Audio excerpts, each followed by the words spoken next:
والصلاة والسلام على سيدنا محمد وعلى آله وصحبه أجمعين. بنراني بريزو خوشويست صلاوي خواي قورتان ليبيت.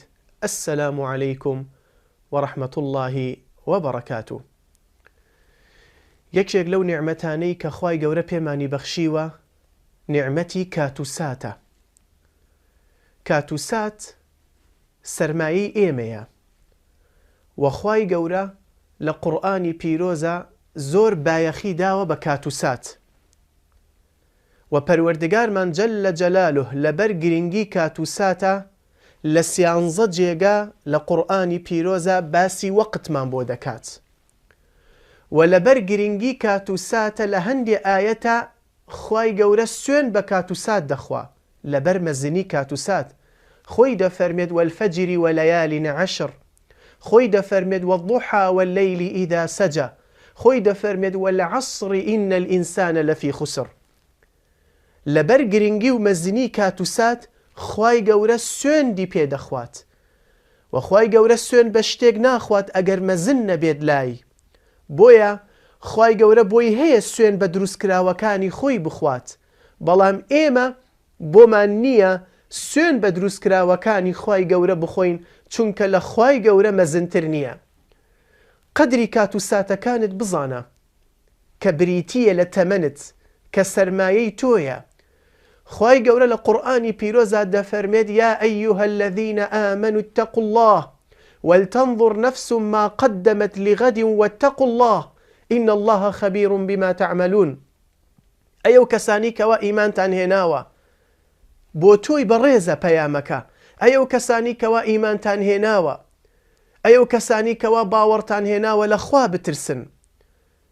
بزانن چ شتێکتان پێشکەش کردووە بۆ ڕۆژی قیامەت. تەماشاکە ئەو کار و کردەوەی کەوا ئەنجامی دەدەی ئایا پێشی خۆت خستووە؟ ئایا ئەو کار و کردەوەیە لە نوێژ، لە ڕۆژوو، لە زەکات، لە حەج، لە شەو نوێژ، لە قورئان خوێندن، لە زیکرکردن دەی چ شتێکت پێشکەش کردووە بۆ قیامەتی خۆت؟ ولتنظر نفس ما قدمت لغد، چ شتێکت پێشکەش کردووە بۆ دوا ڕۆژی خۆت؟ هەموو ڕۆژێک کە ئیماندار تیایدا دەژێت دەستکەوتە بۆی. بیلەری بەڕێز و خۆشەویست، هەموو ڕۆژێکی تۆی موسڵمان غەنیمەیە، دەستکەوتە. وەکو سەعیدی کوڕی جوبەیر دەفەرمێت كل يوم يعيشه المؤمن فهو غنيمة. هەموو ڕۆژێک بۆ ئیماندار دەستکەوتە. بۆ دەستکەوتە؟ لەبەرەوەی ئینسانی موسڵمان کاتێک بەیانی دەکاتەوە نوێژی بەیانی دەکات. ئەمجە زیکری بەیانیان و ئێوارانە، ئەمجە نوێژی چێشتەنگاوە، ئەمجە نوێژی نیوەڕۆ دێت، ئەمجە نوێژی عەسر، ئەمجە نوێژی مەغریب، عیشا، ئەمجە شەو نوێژ دەکا، ئەمجە قورئان دەخوێنێت. هەمووی چی ئەمە؟ هەمووی تۆ لە تاعەتەوە بۆ تاعەتێکی دیکە دەڕۆی، لە عیبادەتێکەوە بۆ عیبادەتێکی دیکە دەڕۆی، بێجگە لە ئەوەی کەوا تۆ قسەیە خێر دەکەی، قسەیە باش دەکەی، نێوان دوو کەس چاک دەکەیتەوە. بۆیە هەموو ڕۆژێکی موسڵمان دەستکەوتە ئەگەر بێت و بە تاعەت و عیبادەت بەکاری بێنێت. قەدری کاتوساتەکانت بزانە. ئەمڕۆ خۆت ئیمتیحانی خۆت کە بزانە ئایا تا وەکو ئێستاکە ڕابردووت لە ئەمڕۆت باشترە یاخود ئەمڕۆت لە ڕابردووت باشترە؟ ئیمامی عەلی ڕەزا و ڕەحمەتی خوای گەورەی لێبێت دەفەرمێت هەر کەسێک دوێنێی لە ئەمڕۆ باشتر بێت ئەوە ئەو کەسە زەرەرمەندە، خەسارەتمەندە، و هەر کەسێکیش ئەمڕۆی لە دوێنێ باشتر بێت ئەوە ئەو کەسە سوودمەندە و ئەو کەسە سەرفرازە. جا ئەمە بیکە پێوەرێک. برای بەڕێزم، خوشکی بەڕێزم، ئایا تۆ دوێنێت لە ئەمڕۆت باشترە یاخود ئەمڕۆت لە دوێنێت باشترە؟ ئەم دنیای ئێمە بریتیە لە 3 ڕۆژ. 2 ڕۆژی هین ئێمە نییە، تەنها ڕۆژێکی هین ئێمەیە. فریای خۆتکەوە. الدنيا 3 أيام وەکو زانایان دەفەرمون. أمس عشناه فلن يعود. دوێنێ ڕۆژێکیان دوێنێیە، دوێنێ ڕۆی ناگەڕێتەوە. ئیتر بە چاکە برتە سەر، بە خراپە برتە سەر. ئەگەر بە چاکە برتە سەر ئەوە سوپاس و ستایشی خوای گەورەی لەسەرا بکە. ئەمما ئەگەر بە خراپە برتە سەر فریای خۆت کە و تەوبە بکە. دوێنێ ڕۆی ناگەڕێتەوە. والغد بەیانی هین تۆ نییە، لا ندري أين سنكون نازانی تۆ بە تەمای بەیانیت من و تۆ بە تەمای بەیانین بەڵام تەنها خوای گەورە دەزانێت بەیانی دەبێتە هین ئێمە یاخودنا ئەمەش هین تۆ نییە بەیانیش هین تۆ نییە تەنها خوا دەزانێت دەبێتە قسمەتت یاخودنا واليوم نعيشه ولن يدوم ئەمڕۆژ کە تیایدا دەژین بەخوا بەردەوام نابێت بۆیە ئەمڕۆ کاتی ڕاستەقینەی تۆیە ئەمڕۆ هین تۆیە بۆیە بەکاری بێنە کات و ساتی ئێستاکەت بەکار بێنە مەڵێ دوایی نوێژەکەم مەڵێ دوایی تەوبە دەکەم دەی جارێ گەنجم دەی جارێ جاحێڵم دەی جارێ با شوو بکەم ئینجا حیجابەکەم دەی جارێ با ژم بێنم ئینجا نوێژەکانم دەکەم بە جەماعەت نا زانایان دەفەرمون ئیاکە والتەسویف فإنك بيومك ولست بغدك ئەڵێ ئاگادار بە کاتەکانت دوا مەخە مەڵێ دەی دوایی ئەیکەم دەی خوا کەریمە دواتر دەیکەم دواتر نوێژ دەکەم دوایی مەخە ئەمڕۆ هین تۆیە ئەمڕۆ تۆ هەیت ئەمڕۆ کات و ساتی تۆیە وەلەستە بیغەدیک بەیانی هین تۆ نییە خوا دەزانێت بەیانی دەبێتە هین تۆ یاخودنا خۆشەویستان ئەم کات و ساتە زۆر بەپەلە دەڕوات بەڵێ زۆر خێرا دەڕوات عەبدوڵڵای کوڕی مبارەک دەفەرمێت ما أسرع هذه الأيام في هدم أعمارنا ئای ئەم کات و ساتانە چەند بەپەلە دەڕوات ئەم کات و ساتانە چەندێ خێرا دەڕوات هەمووشی لە تەمەنی ئێمە دەڕوخێت تەمەنی ئومەتی محەممەد صلی الله عليه وسلم ئەگەر بەراوتی کەی بە ئومەتانی تر تەمەنێکی کورتیان هەیە پێغەمبەری خوا عليه الصلاة والسلام دەفەرمێت أعمار أمتي ما بين 60 إلى 70 وأقلهم من يجوز ذلك تەمەنی ئومەتەکەم لە نێوانی 60 بۆ 70 ساڵدا واتە تەمەنی ئومەتی محەممەد صلی الله عليه وسلم لە 60 بۆ 70 کەم هەیە لە ئومەتەکەم 70 ساڵ تێپەڕێنێت ئەم کات و ساتە زۆر بەپەلە دەڕوا ئەها پێغەمبەر عليه الصلاة والسلام دەفەرمێت لا يقوم الساعة حتى يتقارب الزمان قيامت نایەتە پێش تا وەکو کاتەکان نزیک دەبنەوە ساڵ وەکو مانگی لێ دێت مانگ وەکو هەفتەی لێ دێت هەفتە وەکو ڕۆژێکی لێ دێت ڕۆژیش وەکو ئاگرکردنەوەیەکی لێ دێت ئاوها بە خێرا کات و ساتەکان دەڕۆن خۆمان زۆر جار هەیە لە ناوی خۆمان نادەڵێین ئەو ڕۆژە ئەو ساڵە ڕەمەزان بوو ڕەمەزان چ زوو هاتەوە ئەمە هەمووی لە تەمەنمانە دەڕوات بەخوا تەمەنی نوح ناژی نوح عليه السلام کە 1000 ساڵ تەمەنی بوو کاتێک لێیان پرسی یا نوح کەم عیشتە قال 1000 سنة ئەی نوح چەندێ ژیای وتی 1000 ساڵ ژیام قالوا وكيف وجدت الحياة قال ما وجدت الحياة إلا كبيت له بابان دخلت من هذا وخرجت من هذا لنوحيان برسي تمنت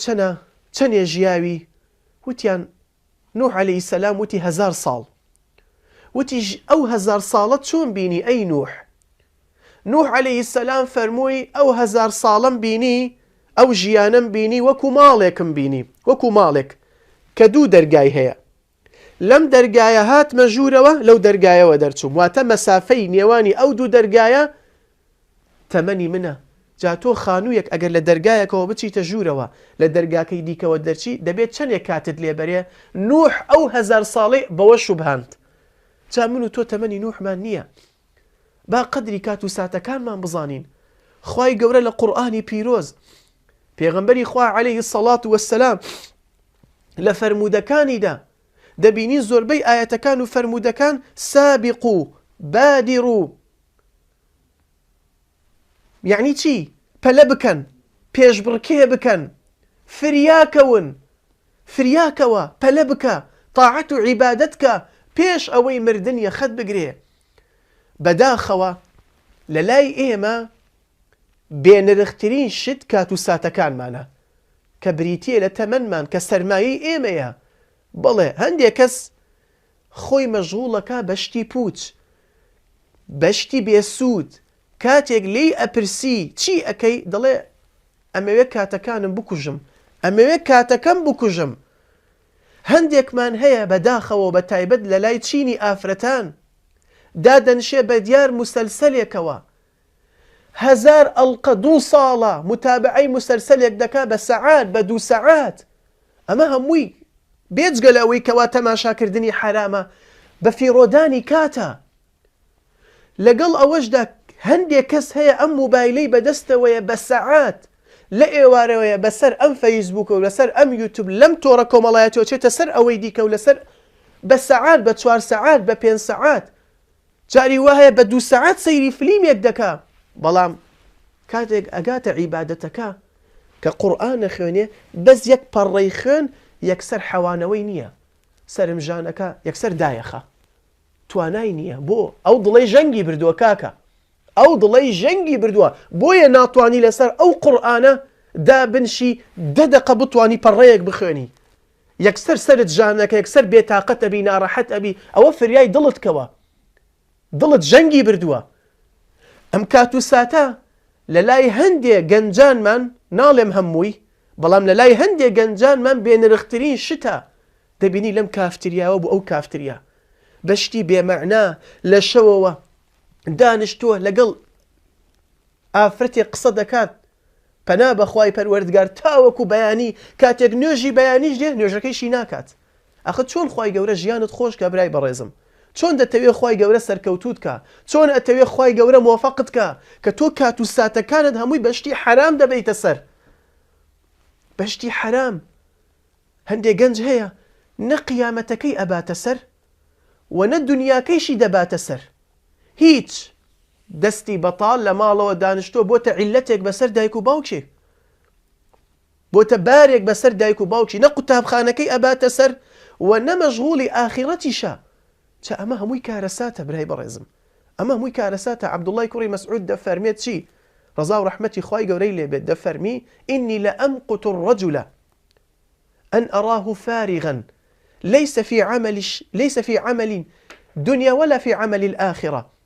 من رقم لبياويك دبيتوا كدز بطالة نا قيامتي أبات سر نا مشغول قيامتي خويتي نا مشغول دنيا كشيتي بخوا يكساتك لتمنتا بروا بيغمبر دفرمد عليه الصلاة والسلام ما من ساعة تمر بابن آدم لم يذكر الله فيها إلا تحسر عليها يوم القيامة.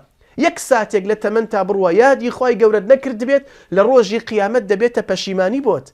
جافر يكاتو ساعة كانت كوا إمامي ذهبي ديجريته ودفرميت ابن عقيل حنبلي باسي أم بياو بريزة دكات ابن عقيل حنبلي أم زانا بريزة أم عابدة دريشترين مصنفي لدنيا دا دروس كردو كمصنفي الفنون كبريتية لهجصت مجلد هجصت كتاب لبواري فلسفة ولبواري زباني عربي ولبواري تفسير ولهمو بوارا كان قصي كردوا أم زانا بريزة كاتيك ليان برسي بو دبينين دائم كعكد بدستوية كعك أخوي بو نانا أخوي بو كوليرا ناخوي وتي لبروي كوليرا كاتم لي دبات تاوكو أي هينمو تاوكو دروستي دكمو تاوكو أي كمناو شلة وشلة مني أبيت أما كاتم لي دبات بويا من كعك أبم كعك خواردنكي آسانة وآمادا كردنشي آسانة سي أم زانا بريزة تنانت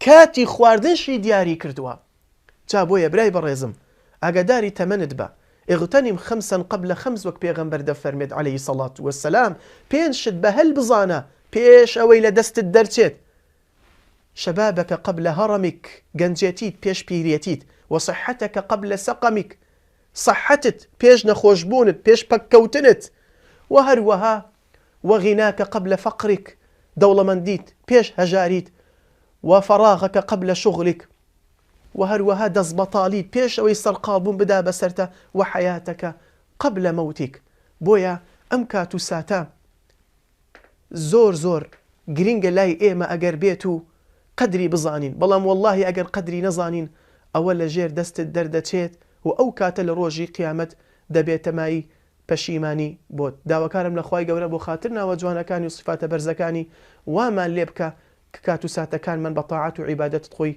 بكار بينين آمين آمين وصلى الله على سيدنا محمد وعلى آله وصحبه أجمعين.